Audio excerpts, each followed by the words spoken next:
Hello, this is Edward Ejim Akwara, aka the 1 Minute Diplomat, making this video from the beautiful city of Abuja in Nigeria.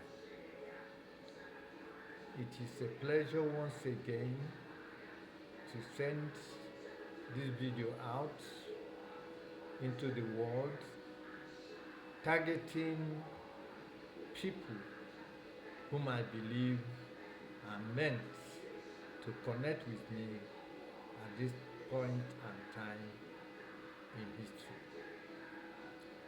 As I stated in an earlier video, I was a Nigerian diplomat.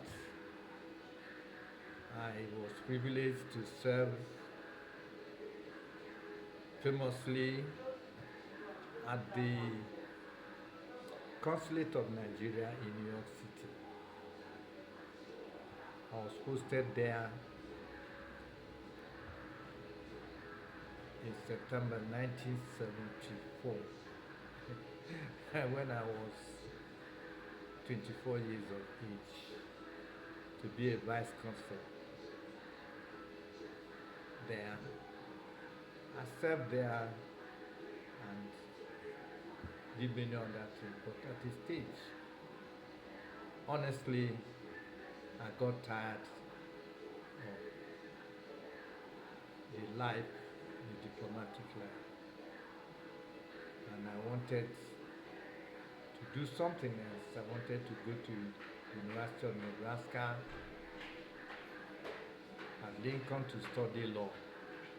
So I was living in the Twin Cities, namely Minneapolis, St. Paul, and getting ready to go to Lincoln, Nebraska, where I had been offered admission to go and study law. As it would happen, coincidentally, I had a dream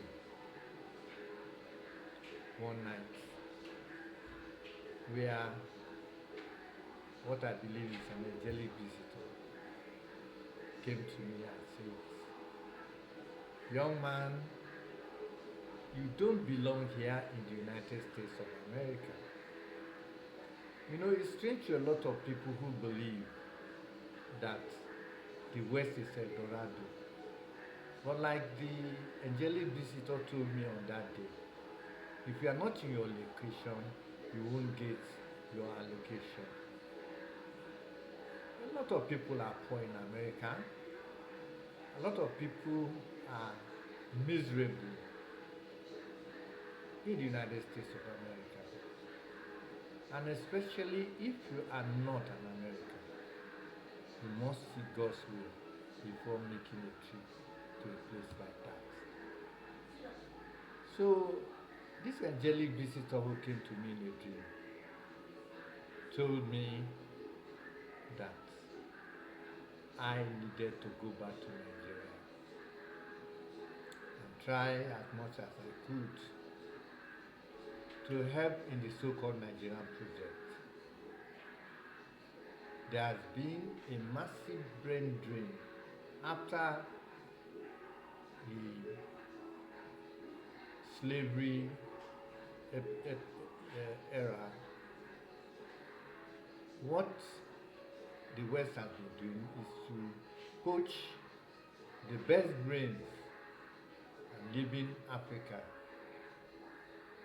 to struggle on its own. As a result, Africa has a lot of challenges. But this angelic visitor told me that I should come back to Nigeria and try as much as I can to help Nigeria in my own little way,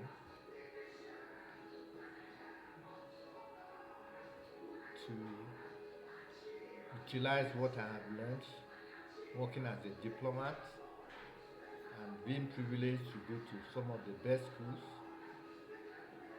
Government College Kefi, arguably the best school at the time in northern Nigeria. Then King's College in Lagos, also one of the best schools in Nigeria, if not the best at that time.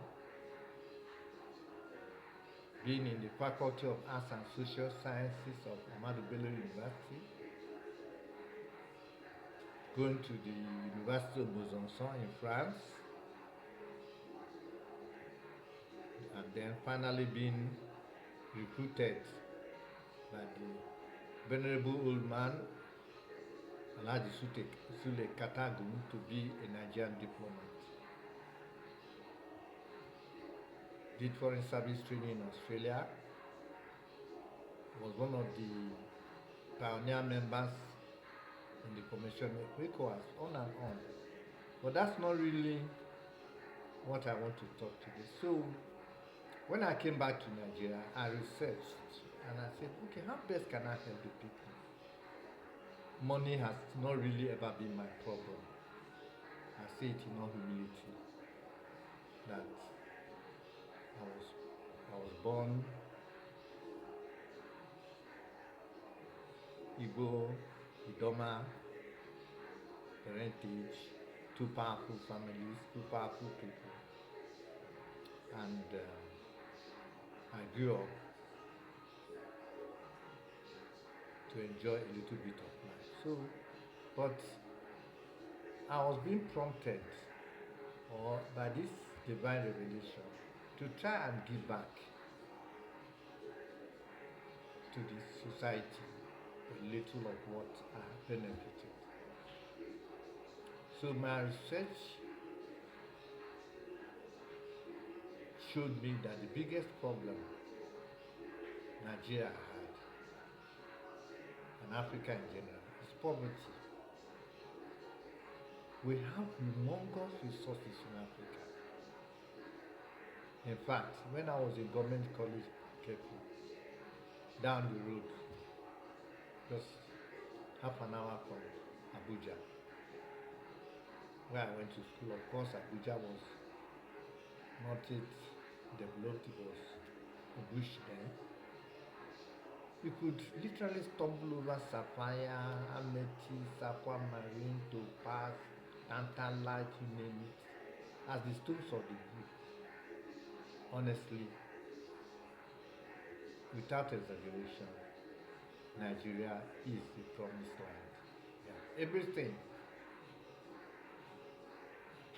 The people in Nigeria are poor, but Nigeria is a rich country.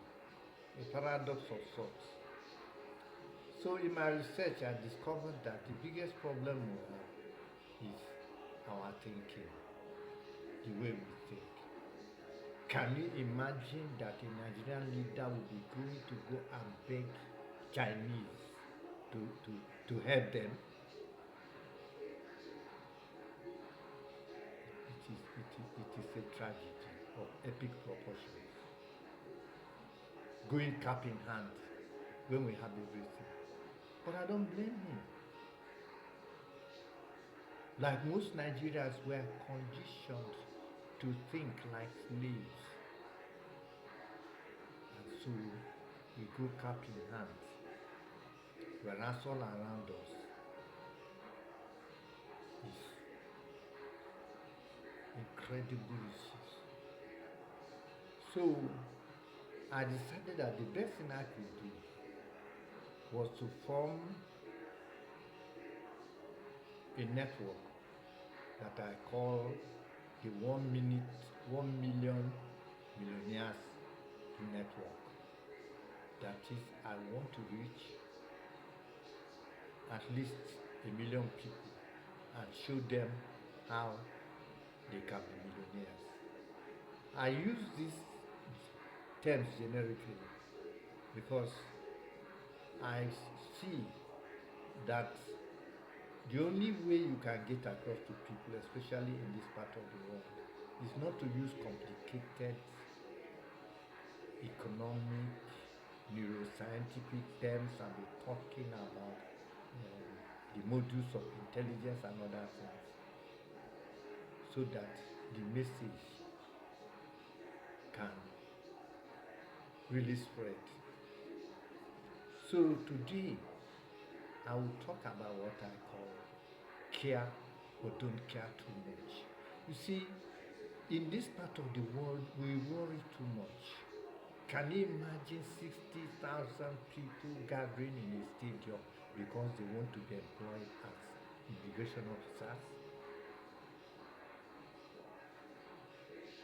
The jobs are not there. People have to learn how to make use of the resources we have. And the first thing we need to do is start to think, to shift your paradigm and know that you can actually, literally, make money out of thin air if you start thinking. Money is spiritual.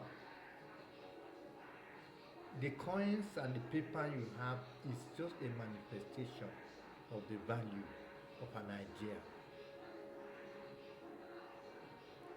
If you shift your thinking, your paradigm, excuse me, you can be able to attract money literally from thin air.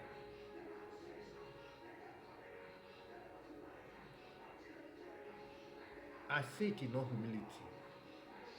All the jobs I have got in Nigeria, I never ran after them. I attracted them.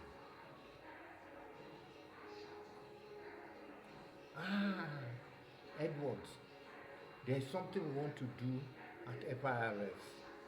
Come and help us. No, sir, I'm not an accountant. I'm not a lawyer. What?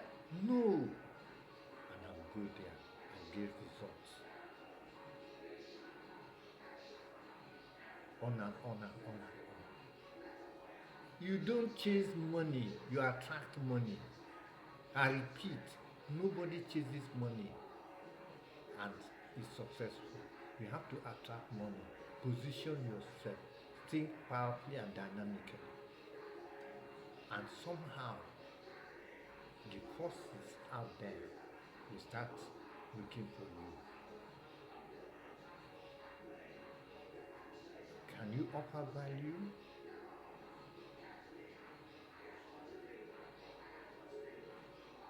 And that has always been it. So, I saw that the first thing I needed to do was to teach people how they would think.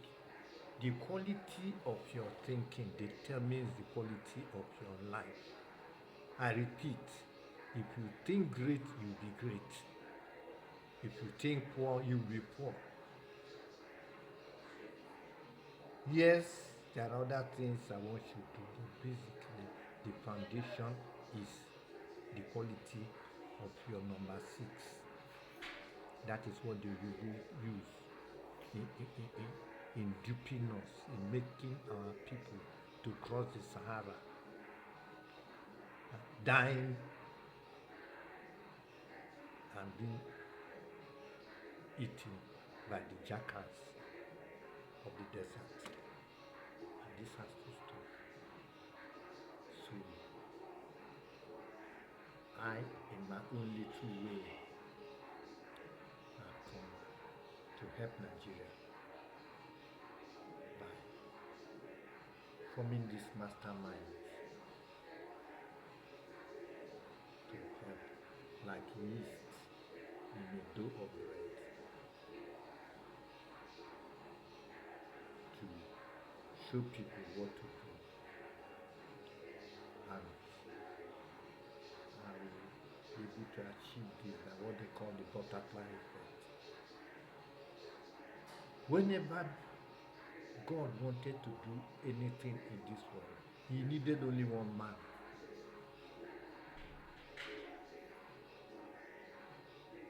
The Bible said that God called Abraham in and gave him a country.